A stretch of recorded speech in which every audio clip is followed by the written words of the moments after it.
Sobat Trader semuanya, kembali lagi bersama saya Dina Nurbaini dari Bimax. Kali ini saya nggak sendirian lagi, saya hari ini bersama Master Fundamental dari Bimax, Master Syam. Master Syam, apa kabar nih? Kabar baik. Alhamdulillah ya. Kali ini kita akan berbincang tentang fundamental. Karena di luar sana itu banyak banget trader yang belum paham fundamental itu apa sih sebenarnya gitu. Nah, secara umum itu fundamental seperti apa sih, Mister? Pengertian paling gampang ya untuk fundamental forex ya sebenarnya. Analisa fundamental itu adalah analisa berdasarkan data-data penting yang bisa mempengaruhi iklim perekonomian negara yang bersangkutan. Contohnya misalkan pemilu, ada geopolitik, tingkat pengangguran, penghasilan rata-rata, misalkan hal seperti itulah yang diperhatikan, karena apapun itu yang sekiranya bisa mempengaruhi iklim perekonomian negara tersebut, nah itulah data fundamental, data penting yang bisa mempengaruhi. Nah, tadi kan Master bilang katanya pemilu bisa menjadi dampak juga untuk sebuah negara. Nah, kalau pemilu di Indonesia nih kayak pemilihan umum kemarin presiden seperti itu ngaruh nggak sih ke market?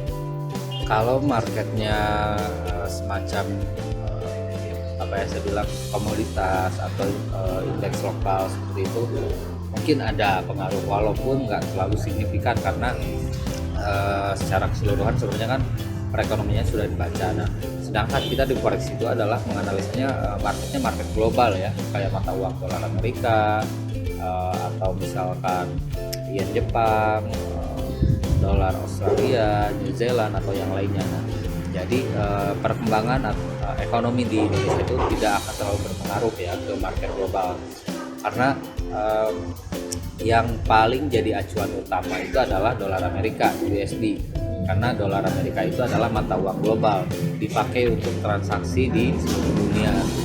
Contohnya pembelian minyak mentah misalkan dari Cina ke Arab Saudi tidak menerima ketika Cina melakukan pembeliannya dengan yuan, mata uang sendiri, harus tetap menggunakan dolar, karena itu yang menjadi acuan atau patokan utama. Berarti kalau misalkan di Amerika itu lagi panas atau apa, itu pasti ngaruh banget ya ke market? Ya, misalkan ada gejolak, contohnya kemarin waktu ada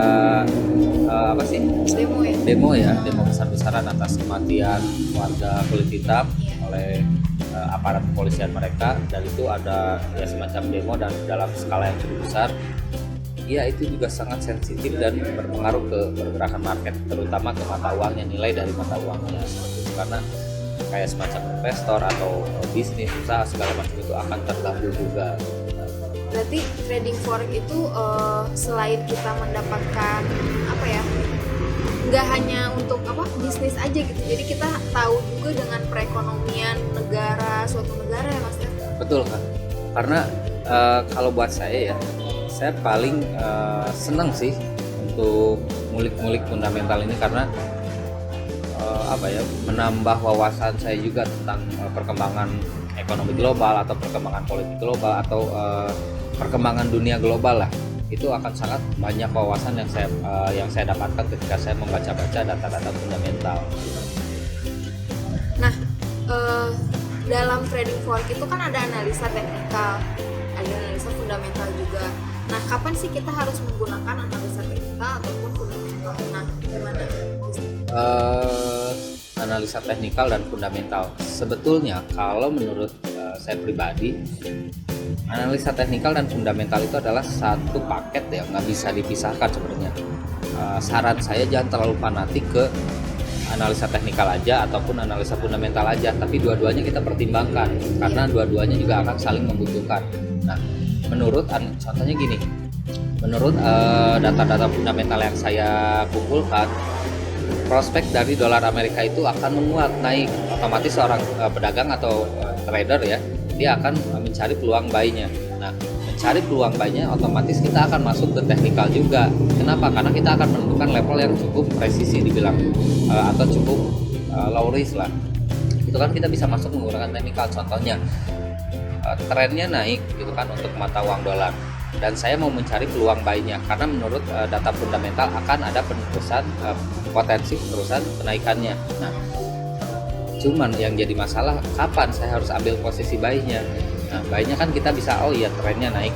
Kalau tren naik tunggu dia koreksi atau turun ke bawah, lalu saya tarik Fibonacci. Nah, saya nanti bisa ambil posisi buy di level-level tertentu ya yang ada di Fibonacci. Nah, itu kan udah masuk ke teknikal juga. Jadi kalau kita ambil kesimpulannya, analisa fundamental itu kan analisa berdasarkan data-data penting ya yang bisa mempengaruhi iklim perekonomiannya atau nilai dari mata uangnya. Berarti analisa dari yang sedang terjadi sekarang. Nah, sedangkan analisa teknikal itu adalah analisa berdasarkan histori dan kebiasaannya dia. Contohnya ada level tertinggi dan terendah yang pernah terjadi. Terus kebiasaannya kalau misalkan harga udah di atas, udah jenuh, dia akan koreksi support dulu. resisten ya. Betul, support resisten. Itu kan histori dan kebiasaan. Jadi yang sedang terjadi saat ini dan yang pernah terjadi kita gabungkan, kita combine antara teknikal dan fundamental ini. Yang saya cukup yakin dengan cara seperti itu akan menghasilkan satu analisa yang cukup akurat, yang lebih akurat lah saya bilang.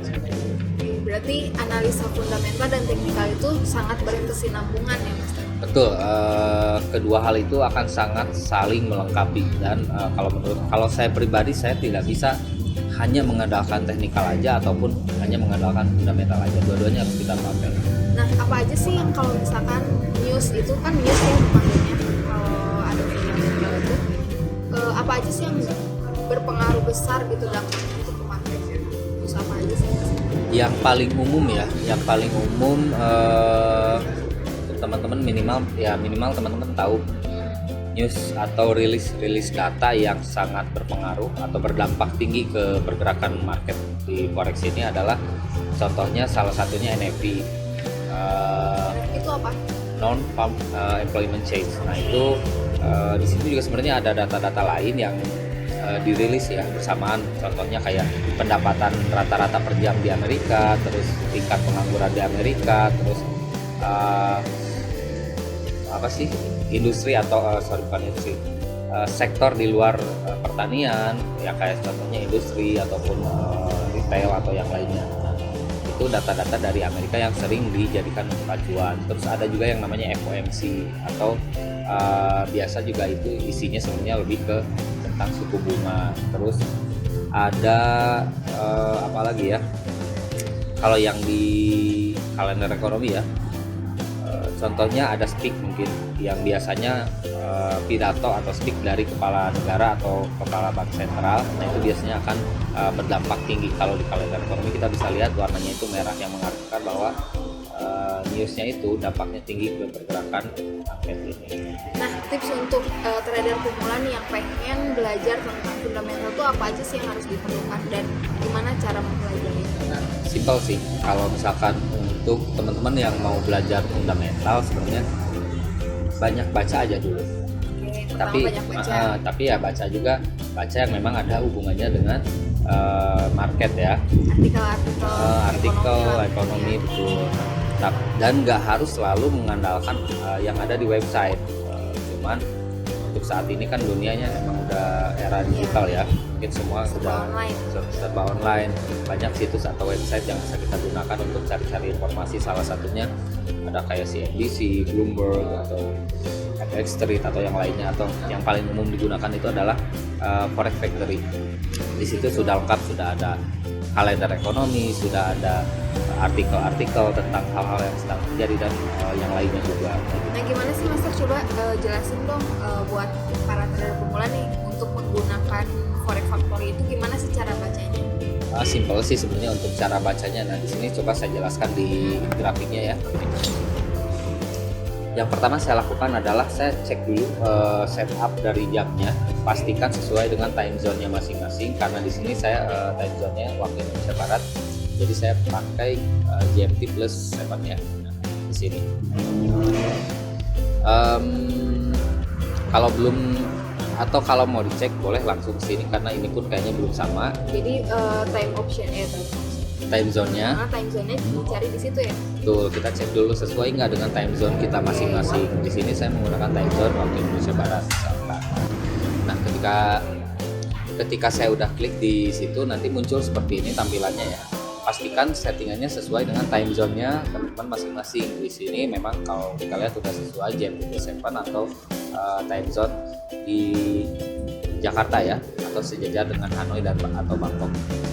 Untuk BST pastikan off. Nah, untuk time format boleh pakai AMPM ataupun boleh pakai time settingan 24 hours ya, 24 jam. Nah, kalau di sini kita pakai 24 jam aja ya, biar nggak ketuker. Save settingnya, kalau misalnya kita udah save settingnya, kita bisa kembali lagi ke tab kalender. Nah, untuk teman-teman yang baru belajar fundamental, saran saya jangan difilter aja untuk rilis newsnya ya, karena kalau nggak difilter banyak seperti ini. Basically dia ada beberapa jenis news, ada yang warnanya tuh kuning, ada yang orange, ada yang merah. Nah, seperti ini yang kuning, ada yang orange, ada yang merah. Yang kuning artinya itu low impact atau dampaknya rendah ya ke market. Kalau yang orange itu medium. Kalau yang merah, nah ini yang biasanya paling diperhatikan, dampaknya itu atau impactnya itu tinggi ke market, bisa membuat pergerakan harga itu tiba-tiba bergerak secara signifikan.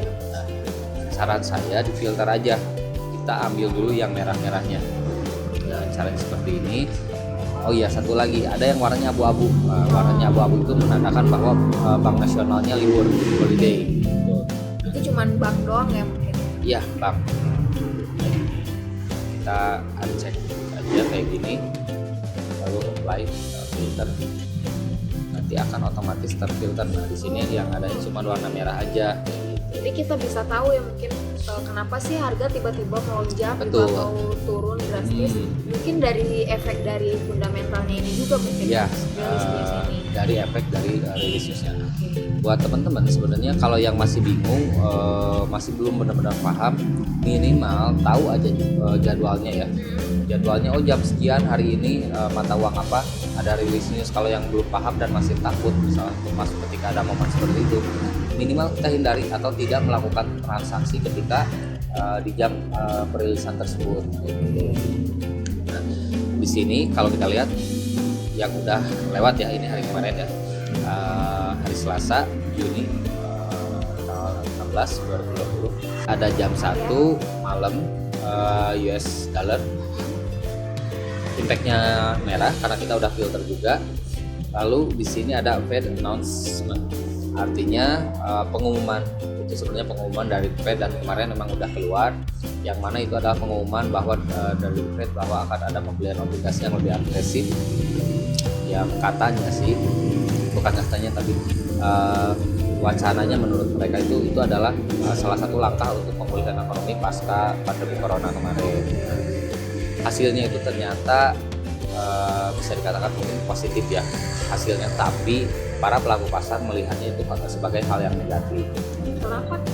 Karena ya memang datanya menurut mereka pesimis bahwa pemulihan ekonomi di Amerika itu akan secepat itu. Buktinya ada pembelian obligasi yang memang tidak seperti seharusnya ya, bahkan lebih agresif bisa dibilang. Nah, karena ini datanya itu semacam pengumuman atau misalkan bisa dibilang semacam pidato juga. Jadi di sebelah paling kanan sini nggak ada keluar angka kayak gitu. Kita lihat ke news yang selanjutnya. Ini juga sama, statement juga ya, kayak semacam pengumuman lagi. Kita lihat yang paling gampang di hari selanjutnya itu ada retail sales aja nih, sama core retail sales. Artinya jam 19.30 masih di hari yang sama, mata uangnya dolar Amerika, dampaknya tinggi, core retail sales month per month. Nah ini kalau M per M artinya month per month. Jadi dirilisnya itu 1 bulan 1 kali. Ada month per month, ada week per week, ada way per way ya, ada year per year, yaitu years per years, dan ada key per key, yang artinya quarter per quarter, jadi per kuartal. Nah, lalu di sini kalau misalkan mau dibuka, kita bisa lihat ya, ini sumbernya, source-nya dari Census Bureau, dari Biro Statistik mereka ya. Lalu di sini ada change in the total value of the sales at the retail level including Bahasa automobiles. Jawa kuno ya ini. Bahasa Jawa kuno. Sebenarnya nggak usah takut juga sih, karena kan kita bisa ditranslate juga, ataupun kalau misalkan belum paham ke arah situ kita bisa lihat nanti angkanya seperti apa aja. Lalu ada usual effect atau dampak yang biasa terjadi, yaitu aktual greater than forecast is good for currency. Artinya bila mana aktualnya lebih bagus daripada prediksi, maka bagus untuk mata uang atau mata uangnya bisa menguat. Nah, itu yang dibilang dengan mata uangnya menguat kalau misalnya hasilnya bagus. Nah, ini ada frekuensinya yang tadi ya, month per month. Lalu ada next release atau dirilis selanjutnya, tanggal rilis selanjutnya. Nah, ini ada notes-nya juga. Terus ada biasanya juga disebut retail sales, next autos ya, kayak gitu. Berarti kalau misalkan mau ada news nih, kita nggak usah perlu bingung-bingung lagi ya, newsnya bakalan menguat atau melemah gitu kan, kita bisa cari di Forex Factory. Bisa cari di Forex Factory, dan kalau misalkan masih bingung, lihat aja, bukan lihat angkanya lebih besar atau lebih kecil, tapi dilihat warnanya aja. Kalau masih untuk teman-teman yang masih awam ya, lihat warnanya aja dulu. Nah, kalau hijau warnanya artinya positif, bagus untuk mata uang. Kalau warnanya merah artinya negatif, karena gini, kayak nggak selamanya angka lebih besar itu lebih bagus. Contohnya rilis datanya di sini, misalkan klaim pengangguran di Amerika sebelumnya 200.000, forecastnya 150.000. Rilisnya aktualnya misalkan 50.000, itu kan angkanya lebih kecil, tapi di sini akan diwarnai dengan warna yang hijau, yang mengartikan bahwa datanya positif. Kenapa? Ya karena pengangguran berkurang. Beda lagi dengan penghasilan rata-rata, kalau angkanya berkurang malah jelek, karena harusnya bertambah kan, kayak gitu. Nah kalau misalkan forecastnya, previousnya lebih besar dari aktual gimana? Nah kayak gini, USD Core retail sales ya, ini persentase awalnya minus 15,2%, diprediksi akan menjadi 5,5%. Aktualnya jauh lebih besar, 12,4%. Nah ini memang hijau bagus ya sebelumnya, karena ada peningkatan lagi dari yang sebelumnya lagi. Cuman di sini walaupun angkanya 12 dan di sini 15, di sini masih minus. 15-nya masih minus 15,2%, sedangkan di sini udah positif 12, sekian persen. Sedangkan atasnya? Nah kalau ini kan merah nih, kayak yen ya. Ini juga claimant count change juga ya. Nah awalnya itu 1032,7 ribu, diprediksi 405,3 ribu. Nah prediksinya sih memang ada peningkatan ya, ada peningkatan dari 1000 dan dari aktualnya juga sama. Nah aktualnya dia itu lebih besar daripada forecast, atau tidak lebih bagus daripada forecast, makanya hasilnya angkanya masih tetap merah, dan impactnya biasanya negatif untuk mata uang atau melemah mata uang dari yen. Walaupun previousnya sebelumnya itu lebih bagus gitu ya. Previousnya walaupun lebih bagus, tapi yang diperhatikan itu sebenarnya forecastnya, karena itu yang menjadi estimasi atau harapan para pelaku pasar di sini. Jadi orang-orang tuh udah berharap minimal angkanya segitu, tapi yang keluar ternyata lebih jelek daripada forecastnya, makanya dampaknya biasanya negatif ke market kita.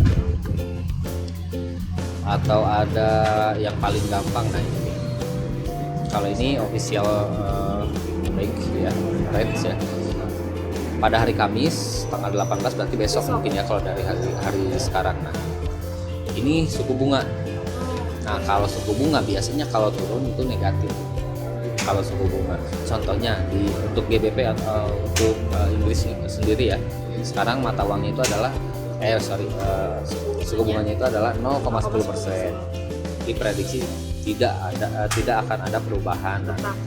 Kalau misalkan nanti rilisnya ternyata turun, nah itu biasanya dampaknya cukup tinggi ke market. Kalau diturunkan, karena kalau itu juga peluang sih sebenarnya bisa kita manfaatkan. Nah, kalau suku bunga turun itu biasanya dampaknya cukup negatif untuk mata uang dan bisa tiba-tiba turun secara signifikan. Kayak kemarin juga Amerika sekarang udah turun lagi dan memang janjinya tidak ada penurunan lagi. Nah kalau misalnya di Amerika sekarang ada penurunan mata uang suku bunga lagi, maka mata uang itu akan turun terjun cukup jauh, mata uang US dollar ya. Nah seperti itu sebenarnya untuk membaca simple aja. Kalau misalnya masih bingung dengan isi atau rilis newsnya apa, kita lihat di sini aja nanti. Ini di paling kanan itu previous, lalu tengahnya adalah forecast, dan di paling kiri actual. Kalau yang kita lihat di sini masih kosong berarti memang belum dirilis ya, waktunya. Nah kita cukup lihat dari forecastnya aja seperti apa, lalu nanti rilisnya seperti apa. Oke, ngomong-ngomong soal fundamental cukup menarik juga ya Master. Sangat menarik juga. Terutama untuk kita trading, karena itu bisa berdampak banget sama pergerakan market ya.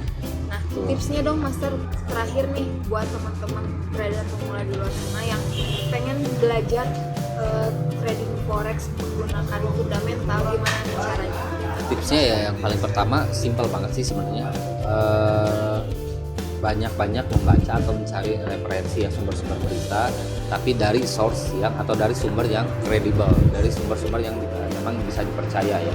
Karena seperti kita tahu yang namanya di website itu banyak juga sumber-sumber yang kita bilang menyimpang lah, atau banyak hoax juga. Nah kita juga harus bisa filter juga mana sih sumber atau data-data yang memang valid atau memang datanya bisa dipertanggungjawabkan ya. Ya salah satunya yang mungkin recommended itu adalah factory untuk teman-teman yang masih pemula. Kalau misalkan masih blank banget nih, kan suka bingung ya kalau pertama-tama nih. Ini lebih baiknya gimana nih? Nah kalau misalnya teman-teman yang masih bingung juga, yang pertama minimal teman-teman tahu jadwal rilis news aja dulu, jadi bisa dihindari ya untuk transaksi dia. Cuman yang masih tetap bingung juga ya sebenarnya gampang, apalagi kalau misalnya buat teman-teman yang ada di daerah Bandung atau Jawa Barat sekitarnya, tinggal datang aja ke tempat kami ya di Cafe Trader Max, karena di sini kami menyediakan edukasi dan pelatihan untuk teman-teman dari yang masih sangat awam ataupun yang udah cukup paham, itu untuk bisa belajar langsung di sini secara gratis.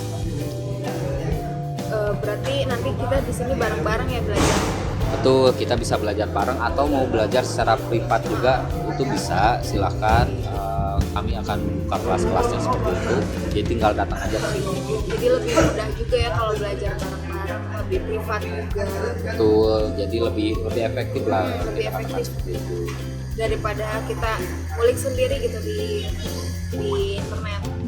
Nanti kebanyakan malah bingung gitu kan kalau ngulik sendiri, dan kita takutnya itu dapat informasi yang salah sehingga kita aplikasikan ke sistem trading kita juga salah, akhirnya kita mengalami kerugian. Itu yang kita khawatirkan. Oke Master, makasih nih untuk waktunya, dan semoga apa yang tadi disampaikan oleh Mas Tasya itu bermanfaat untuk semua. Amin. Oke, untuk teman-teman semuanya jangan lupa like, komen, dan subscribe channel YouTube kami, dan jangan lupa juga share ke media-media sosial yang teman-teman. Oke, salam dari saya, semoga bermanfaat. Max, we are